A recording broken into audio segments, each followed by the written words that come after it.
감옥 안에서 무슨 능력이 있습니까? 감옥 안에서 무엇을 할 수 있습니까? 감옥 안에서 어떤 능력이 슈퍼맨입니까? 감옥 안에서 할 수 있는 일이 어떤 것이 있을까요? 그런데 사도 바울은 무슨 일인지 그 감옥 안에서 내게 능력 주시는 자 안에서 무엇이든지 뭐든지 할 수 있다는 고백을 하나님께 드립니다. 여러분이 감옥에 갇혀 있을 때 인생에 어떻게 할 수 없다는 그 두꺼운 쇠사슬로 여러분의 문이 닫혀 있을 때 그 말씀을 떠올렸으면 좋겠습니다. 내게 능력 주시는 자 안에서 내가 무엇을 뭐든지 할 수 있다는 그 말씀이요. 그거는 바울이 어떤 좋은 환경에서 한 말이 아니었기 때문에 우리에게 더 은혜가 되는 것 같습니다.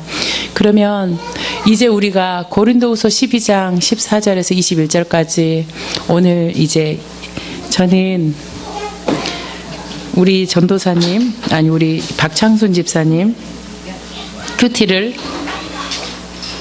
보겠습니다. 내가 구하는 것은 내 자신까지도 내어주는 것이고 또 동일한 보조로 하는 것이고 덕을 세우기 위해 하는 것이라고 우리 이종래 선생님이 말씀을 박창순 집사님이 말씀을 하셔서 감이 계속 떨어지네요. 네. 우리도 고린도후서는 13장까지 있습니다. 고린도후서 12장 14절부터 읽겠습니다. 보라 내가 이제 세 번째 너희에게 가기를 준비하였으나 너희에게 폐를 끼치지 아니하리라. 내가 고린도 교회에 지금 가고 세 번째 제가 첫 시간에 얘기했죠. 가고 싶은데 내가 말 안 간다고 너한테 폐가 끼치지 않기 위해서 내가 이렇게 하기를 원했고 내가 나한테 그런 권세가 있는데 내가 쓰지 않겠다고 이렇게 얘기를 합니다. 내가 구하는 것은 너희의 재물이 아니요 오직 너희니라. 어린아이가 부모를 위하여 재물을 저축하는 것이 아니요 부모가 어린아이를 위하여 하느니라. 내가 너희 영혼을 위하여 크게 기뻐함으로 재물을 사용하고 또 내 자신까지도 내어주리니 너희를 더욱 사랑할 수 있도록 나는 사랑을 덜 받겠느냐. 하여간 어떤 이의 말이 내가 너희에게 짐을 지우지는 아니었을지라도 교활한 자가 되어 너희를 속임수로 취하였다 하니 내가 너희에게 보낸 자 중에 누구로 너희의 이득을 취하였더냐. 여러분 박창순 집사님이 올린 이 말씀으로는 이렇게 읽습니다. 나는 이제 세 번째 여러분에게 갈 준비를 하고 있습니다. 그러나 내가 가도 여러분이 짐이 되지 않을 것입니다. 내가 원하는 것은 여러분의 재물이 아니라 바로 여러분 자신이기 때문입니다. 자녀가 부모를 위하여 저축하는 것이 아니라 부모가 자녀를 위하여 저축해야 합니다. 여러분의 영혼을 위해서라면 내가 가진 것뿐만 아니라 내 몸까지도 기꺼이 바치겠습니다. 내가 여러분을 이토록 사랑하고 있는데 여러분도 나를 그만큼 사랑해야 주지 않겠습니까? 내 자신까지 여러분에게 내어준답니다. 여러분을 위해서 누가 자신을 내어줬나요? 여러분은 자식을 위해서 아낌없이 내어주죠. 하나님 지금 사도 바울은 다 내어준다는 표현으로 부모와 자식을 들었어요. 그래서 하나님이 아버지인 거죠. 하나님의 별명이 아버지네요. 아버지, father. 여러분은 자식들한테 다 내어주죠. 남편들한테 다 내어주나요? 계산기 잘 두드리시죠. 조금 더한 것 같으면 화가 확 나죠. 예. 하나님께서 우리에게 계산기를 두드렸다면, 뭐 그런 상상을 우리가 왜 해야 되죠?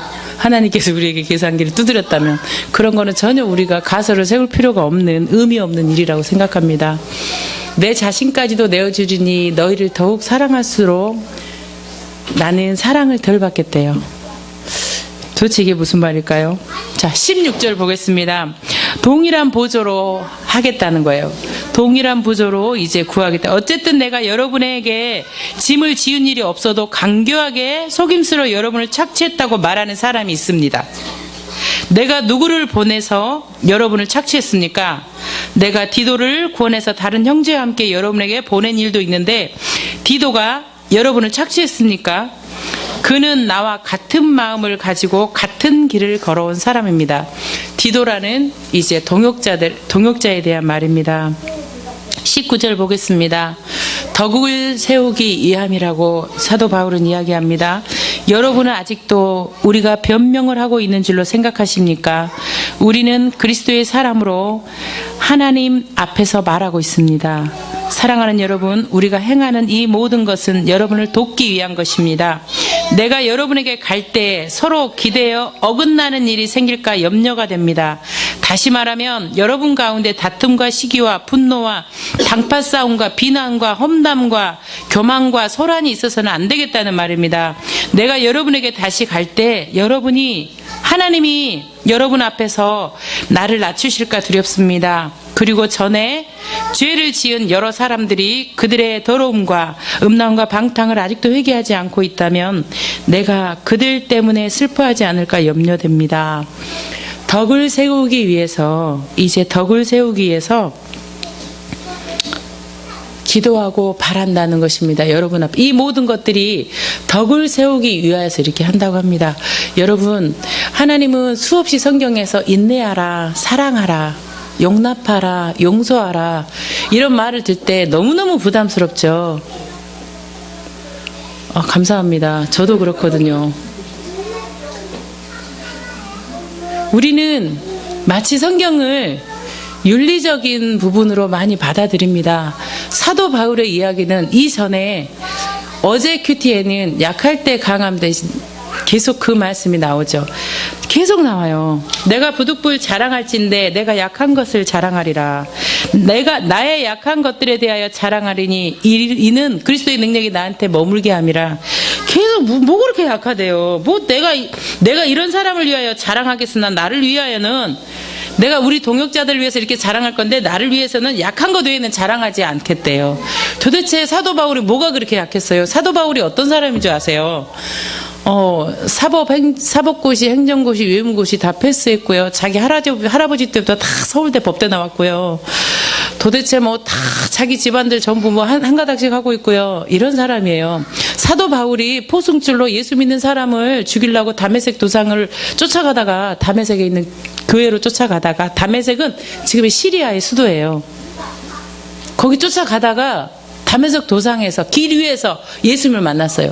사도 바울은 예수님이 돌아가시고 부활한 뒤에 나온 사람이에요. 그래서 사람들이 여기서 고린도 교회나 다른 이방 교회에서 네가 무슨 사도야? 넌 예수님 살았을 때 없었잖아. 그래서 그거를 계속 사도 바울이 아니야. 난 이렇게 하나님을 만났고 이렇게 하나님을 만났고 이렇게 하나님을 만났어. 이렇게 계속 변론하는 내용이 많이 나옵니다. 자, 사도 바울이 그냥 우리가 그런 설교를 들을 때 사도 바울이 그냥 이렇게 우리 일제 그 앞잡이들이 왜 그 동네에 이렇게 쫄랑쫄랑 따라가서 이렇게 예수 믿는 사람 잡아 이렇게 죽이고 그 동네 사람들 일제 치하에 그런 게 아니고요. 사도 바울은 하나님을 잘 믿는 사람이었어요. 아주 유대인 중에 유대인이었어요. 그리고 가말리엘 문화생이 그런 말이에요. 할아버지 할머니 외가 친가 다 법조인이고요. 이렇게 한가닥 하고 대법관이고요. 나라를 쪼물딱 하는 그런 집안이었다는 말이에요. 그리고 유대인 중에 유대인이었어요. 로마 시민권이 있었고요. 빌립보 감옥에 바울과 신라가 들어와서 갔다가 빌립보 감옥에 갇혀서요. 죽도록 맞아요, 곤장을. 그랬을 때 재판 없이 감옥에 가둬요. 이거는요, 로마에서 알면 그 재판한 사람 다 죽일 수 있어요. 나 로마 시민권 있는 사람이에요. 이러면요, 그 사람들 다 죽어요. 근데 그거 안 했어요. 왜? 하나님의 능력이 나타나요. 그리고 감옥에 갇혔어요. 나 로마고 시민권 있는 사람이에요. 이렇게 하면 그 재판하고 때렸던 사람들, 감옥에 갇혔던 사람들이 다 죽어요. 그래서 그걸 안 하는 거예요. 그거를 안 하고 나는 약해요. 나는 아무것도 할 수 없어요. 하지만 내게 능력 주시는 자 안에서 내가 다 할 수 있어요. 그리고 감옥에 갇히죠. 그리고 그날 무슨 일이 일어났나요? 지진이 일어나서 감옥 문이 열리죠. 감옥 문이 열려서 여러분은 그때 빌립보서를 보면 희한한 광경을 봐요. 간수가 죽으려고 그래요. 간수가 자결하려고. 감옥 문이 열렸는데 왜 간수가 죽어요? 그때 당시에는 그 죄수가 도망치면 간수가 대신 죽어야 돼요.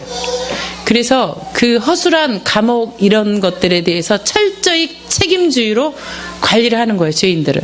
그래서 간수가 죽이려고 하니까 주 예수를 믿으라. 그리하면 너와 내 집이 구원을 이루리라. 그 상황에서 나온 말이에요. 그래서 그 간수의 모든 집이 구원을 받죠. 자, 사도 바울이 그렇게 감옥문이 열리고 그렇게 그것들을 보면서 사도 바울이 어떤 생각을 했을까요?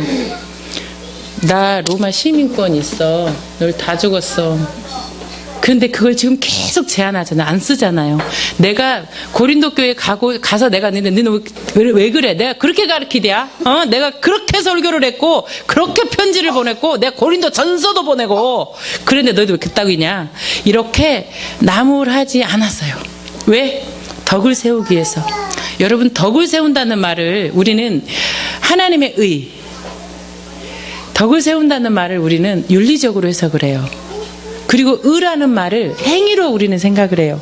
히브리에서, 이스라엘에서 그 성경이 쓰여진 그곳에서 덕이라는 것은, 의라는 것은 관계적인 의미입니다. 관계적이라는 의미는 뭐냐면 공동체를 어떻게 견고히 세워가는지 그거에 대한 답이라는 거예요. 그냥 예수님의 하나님의 의가 드러났다는 말은 우리가 공동체를 견고하겠다는 것이고 우리가 관계를 잘 맺었다는 것이에요. 여러분, 어떻게 하면 여러분이 인내할 수 있습니까? 어떻게 하면 여러분은 하나님의 의를 세울 수가 있습니까? 사도 바울은 주 예수를 믿으라. 너와 내 집이 구원을 얻으리라. 내가 능력 주시는 자 안에서 내가 뭐든지 할 수 있느니라. 그런 우리가 너무나 우리에게 힘드는 그 말씀을 어쩔 때 했습니까? 감옥 안에서 했다는 말입니다. 감옥 안에서 했습니다.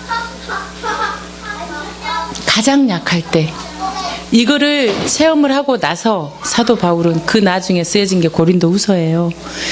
자기가 철저히 약해지고 하나님 일하세요. 살아계신 예수님 지금 주관하고 있잖아요. 우리는 예수님의 부활을 너무나 부활절에 쾅쾅쾅쾅 못을 박아버려요. 우리의 믿음 없음은 예수님이 여전히 십자가에서 죽어버린 거예요. 부활을 한 거는 뭐냐면 그냥 예수님이 우리한테 사라져버린 거예요. 예수님의 부활은 하나님의 우편에 앉아 계셨다면 예수님이 하나님으로 우리를 다스리고 있다는 거예요. 예수님이 이 세상을 통치하고 계신다는 거예요. 예수님이 부활하셨다는 것은 예수님이 디엔드가 아니라 이제 다시 시작하신다는 거예요.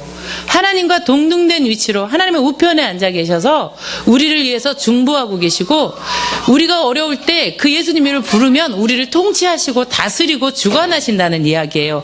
그것을 기억하지 않으면 그 감옥에서 그렇게 할 수가 없는 거죠. 여러분, 저는 많이 노력했어요. 사랑하려고 노력했고요. 진짜 어떤 기도까지 했냐면 제가 정말 오지랖 높잖아요.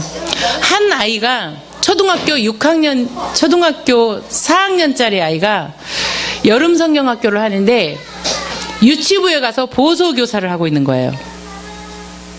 초등학교 4학년짜리 아이가 유치부에 가서 보조교사를 하고 있는 거예요. 그 유치부 담당 전도사님이 이 아이는 여름 성경학교 유치부 보조교사로 쓰고 있습니다. 귀엽지요? 개뿔, 그게 뭐가 귀여워요? 걔를 왜 교사로 쓰세요? 전도사님 정신이 있으세요? 이 아이는 지금 이 아이하고 놀고 있잖아요. 그런 분별력이 없으세요? 속으로 얘기했어요. 속으로 얘기했어요. 그리고 한마디로 했어요. 전도사님, 이 아이 데려가겠습니다. 그 아이를 데리고 왔어요. 그리고 그 아이는 설교를 듣기 싫어하고 늘 뒤에서 장난치려고 평소에 그런 아이였어요. 그런데 그 아이한테 데리고 가겠습니다. 시준아, 너는 아직 배워야 할 아이야. 너가 지금 여기에 있는 것은 너가 초등학교 4학년이 학교 강단에 서서 아이들을 가르친다는 거야. 너는 아직 가르치면 안 돼. 너는 지금 배워야 될 시기야. 너가 유치부에 그렇게 아이들을 돌보고 싶다면 따로 시간을 마련해서 하렴. 이번에는 여름 성경에 너가 참여해서 교육을 받아야 해. 그리고 데리고 갔어요. 그런데 그 아이가 화장실에서 엄마한테 전화를 하면서 울어요. 그리고 유치부 전도사님이 왜 아이가 원하는 걸 집사님은 막으세요? 저 아이는 제가 주일학교 부장이었기 때문에 저 아이는 저 엄마가 저한테 여름 성경학과 하려고 원서 쓰고 돈 보내서 그런 아이니까 데리고 가겠습니다. 그러고 왔어요. 근데 그 아이가 화장실에서 엄마한테 전화를 해서 우니까 그 엄마는 어떤 사람이었냐면요. 집사님이었고요. 저희 남편이 성가대장 할 때 저희 남편 간식 사러 다니는 총무 집사님이었어요. 저랑 아주 친했고요. 아주 저랑 관계가 돈독한 사람이었어요. 그런데 자녀가 오세인 선생님이 나를 화냈어, 째려봤어. 이 두 마디에 이 엄마가 이성을 잃었어요. 그리고 이 엄마가 저한테 전화를 해서 입에 담지 못할 말을 했어요. 야 그랬어요.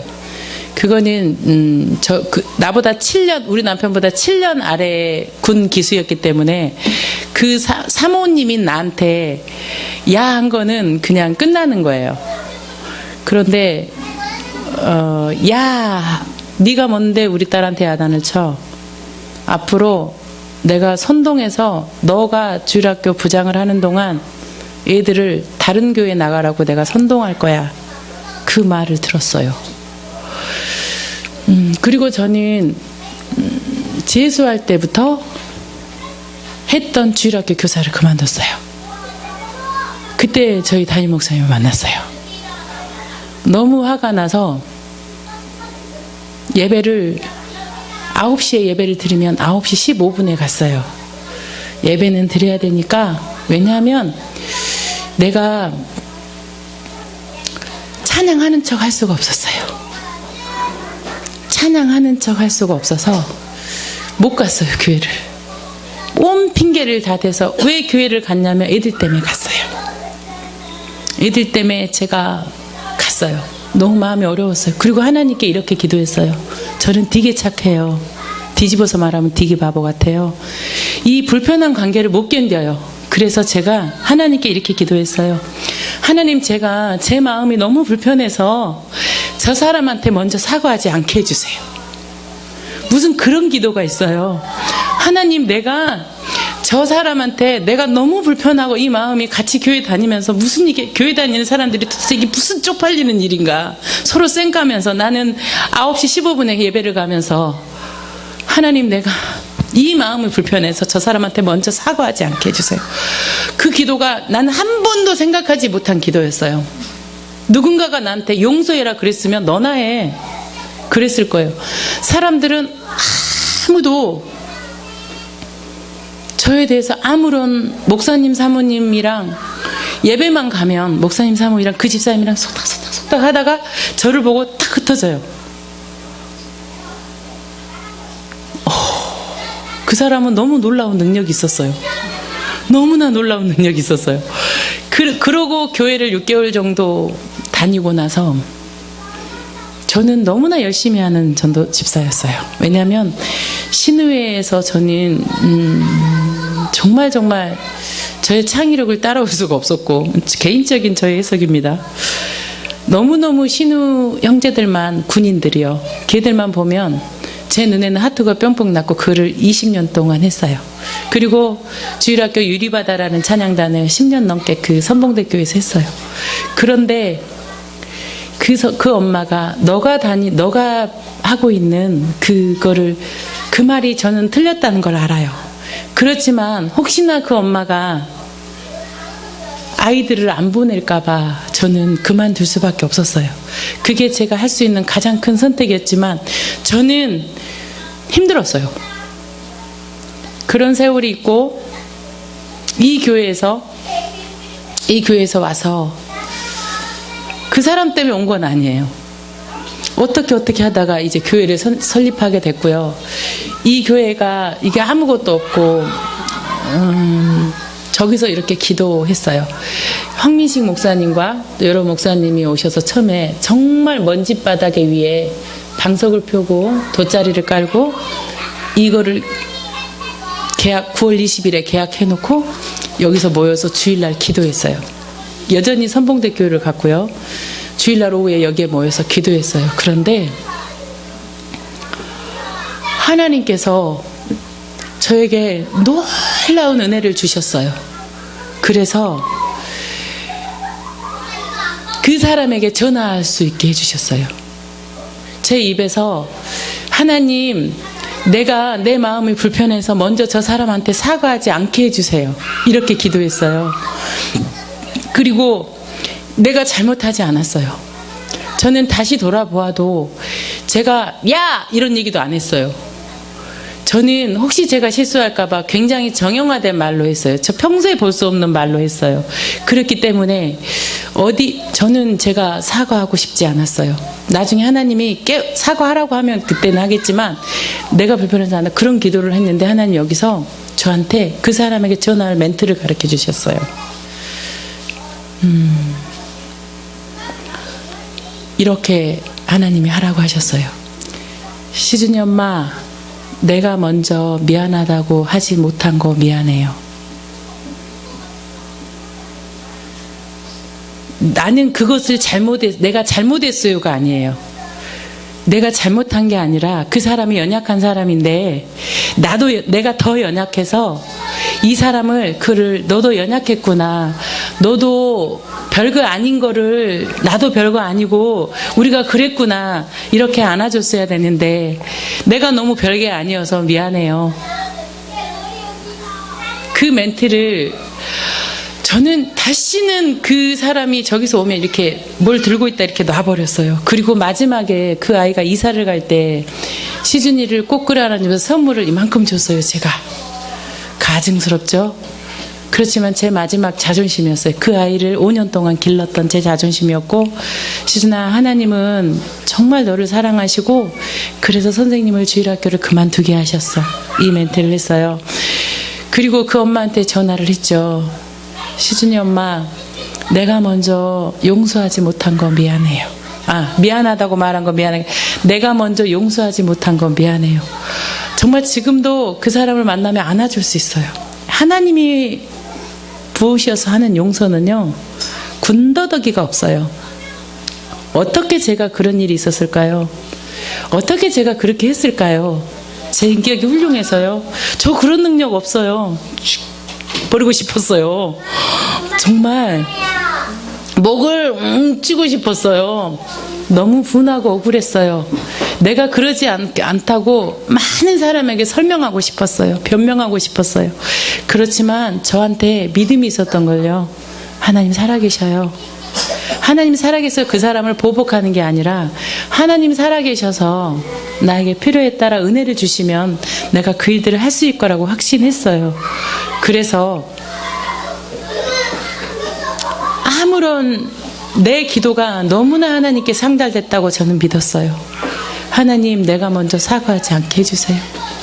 너무나 뻔뻔스러운 기도 같지만 하나님의 능력이 아니면 나는 그걸 할 수 없습니다. 하나님, 나는 이렇게 약합니다. 하나님, 내가 그 사과하면 내가 죽을 것 같아서 못하겠습니다. 하나님은 그 기도를 기뻐 받으셨어요. 그리고 은혜를 부으시고, 여러분이 어떻게 인내할 수 있어요? 예수님이 십자가에 못 박혀 돌아가신 걸로 인내할 수 있어요? 아니요. 예수님이 살아계신 걸로 인내할 수 있어요. 지금 현재 여러분과 함께 하신다는 것으로 인내할 수 있어요. 저는 학교를 다니면서 3년 동안 사랑 공부를 많이 했어요. 그리고 목사님께 많이 배웠어요. 어떤 거냐면 버티는 거예요. 가만히 있는 거예요. 하나님께서 일하시는 걸 보는 걸요. 그거는 우리가 참으려고 해서 참아지는 게 아니에요. 말을 참으려고 해서 참아지는 것도 아니고 사랑하려고 해서 사랑하는 게 아니고요. 하나님이 부으셔야 할 수 있어요. 하나님이 부으신다는 건 어떤 거냐면요. 하나님이 전지전능하시다는 걸 순간순간 믿고 지금 우리가 상황을 볼 때 진짜 아닌데 이 터널을 지나면 반드시 광명한 하나님의 부으심이 있고 하나님의 돌보심이 있고 하나님이 무슨 병도 없고 싸움도 없고 미움도 없고 그런 곳은 천국이고요. 그렇게 아무런 그런 게 없다는 게 아니라 감옥에 있을지라도 내게 능력 주시는 자 안에서 내가 모든 걸 할 수 있다는 것을 순간순간 믿는 것이지요. 그거 외에 다른 것이 여러분의 인생의 상황을 이겨낼 수 있다고 말하는 것은 다 거짓입니다.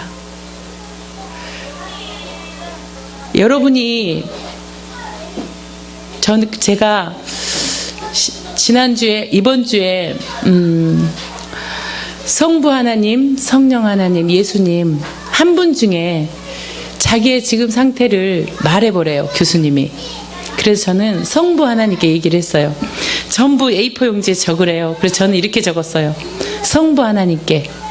다른 사람들도 다 진솔하게 적었어요. 저는 이렇게 썼어요. 하나님은 저 어쩔 건데요. 하나님 저 어떤 건데 왜 이렇게 판을 키우세요? 제 상태를 아시잖아요. 그 말이 툭 나왔어요. 하나님 저를 어쩌실라 그러세요? 왜 이렇게 판을 키우세요? 저한테 그런 능력이 없는 거 아시잖아요. 그리고 교수님이 계속 그거에 대해서 기도하면서 10분 동안 눈을 감고 있으라 그랬어요. 저한테 어떤 일이 일어났냐면요. 하나님 막 눈물이 나기 시작했어요. 하나님 나는 못하는 거 알잖아요. 아니 나한테 능력 없는 거 알잖아요. 근데 하나님께서 이렇게 말씀하셨어요. 이렇게 소리 들리는 게 아니라 하나님이 나한테 꽉 차는 나는 하나님이야 세인아. 동문서답 같은 대답을 해주셨어요. 나는 전지전능한 하나님이야. 네 꼬라지 알아. 알고 썼어. 그리고 너가 지치면 안 해도 돼. 그냥 하는 데까지 해봐. 그냥 너가 기쁘잖아 지금. 나는 네가 기뻐서 너무 좋아. 어떻게 너는 그 길을 그렇게 기쁘게 가니? 나는 그게 네가 너무 좋아. 네가 잘해서가 아니라 네 그 길을 너무 기쁘게 가서 좋아. 제가 어떻게 기쁘게 갈 수 있겠어요? 여러분 지금 성도들이 참 많지요. 너무 두려웠어요. 혼자 이 교회에 앉아있는 게 너무 두려웠고요. 무서웠어요. 그런데 그때마다 이렇게 기도했어요. 하나님 내가 열심히 안 하게 해주세요. 사도 바울의 오늘의 고백이 내가 약함을 너무너무 자랑한대요. 여러분 뭘 그렇게 잘하세요? 언제 그렇게 한번 반짝하게 인생을 살아보셨어요? 그런 인생이 있을 것 같습니까? 내가 풍부에도 처해봤고 내가 바닥을 쳐봤는데 사도 바울의 고백이에요. 내게 능력 주시는 자 안에서 내가 모든 것을 내가 바닥 쳐봤고 내가 꼭대기도 올라가 봤어. 그런데 내가 일체의 비결을 배웠대요. 자족하는 비결을 배웠대요. 내가 스스로 만족하는 비결을 배웠대요. 예수님 한 분만으로 나는 만족해. 여러분 그 고백이 너무나 쉽지만 너무나 어렵습니다. 이 세상에 하나님이 창조하셨고 여러분이 어떤 순간에도 여러분을 반드시 자녀 삼으시겠다는 말씀입니다. 마태복음 6장에는 이런 말씀이 나와요. 너희는 이렇게 기도하라. 하늘에 계신 우리 아버지여, 아버지의 이름을 거룩히 여김을 받으시오며 나라의 마옵시며 뜻이 하늘에서 이룬 것 같이 땅에서도 이루어지이다. 오늘날 우리에게 일용할 양식을 주옵시고 우리가 우리에게 잘못한 사람을 용서해 준 것 같이 우리를 용서하여 주옵시고 우리를 시험에 들게 하지 마옵시며 다만 악에서 구하옵소서. 사람들이 기도를 하지 않아서 너희들은 기도 좀 해라 이렇게 하신 말씀이 아닙니다. 예수님이 너 왜 이렇게 기도 안 하니? 기도 좀 해라. 너희는 다른 사람들은 뭐 12시간 기도했다고 막 100몇만 번을 응답받는 조지 밀러 같은 사람도 있는데 너희들은 어찌 그렇게 기도를 안 하냐? 그런 말씀이 아니에요. 어떻게 두 가지예요. 외식하지 말고 중언부언하지 말라는 거예요. 외식하는 거는요, 누가 볼 때만 기도하는 거예요. 골방에서 기도하라는 거는 하나님과의 정말 관계를 맺고 기도를 하라는 거고요.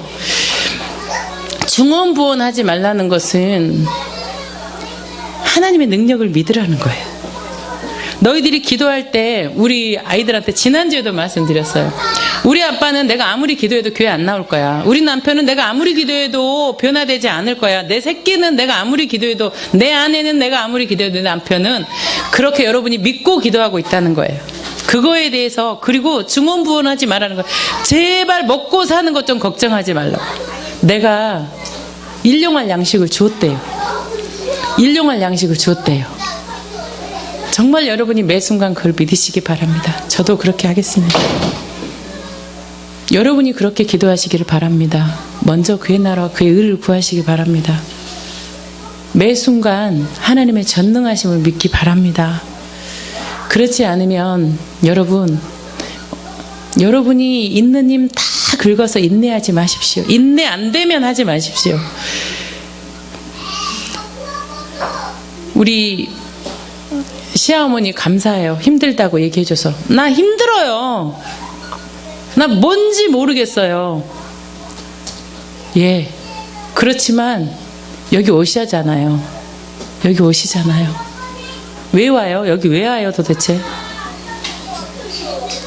예배 드리러 오죠. 하나님이 힘들지만 뭔가 하시려고 하니까 시아엄마를 하나님 붙잡고 있는 거죠. 뭐 하려고 붙잡아요? 시아엄마 부자 만들어서 헌금 많이 해서 교회 지으려고 붙잡고 있어요? 권사님 하나님 왜 잡고 있어요? 사랑해서. 내 새끼니까. 시아 키워서 뭐 할 거예요? 시연이 키워서 뭐 할 거예요? 쟤 키워서 해외여행 갈 거예요?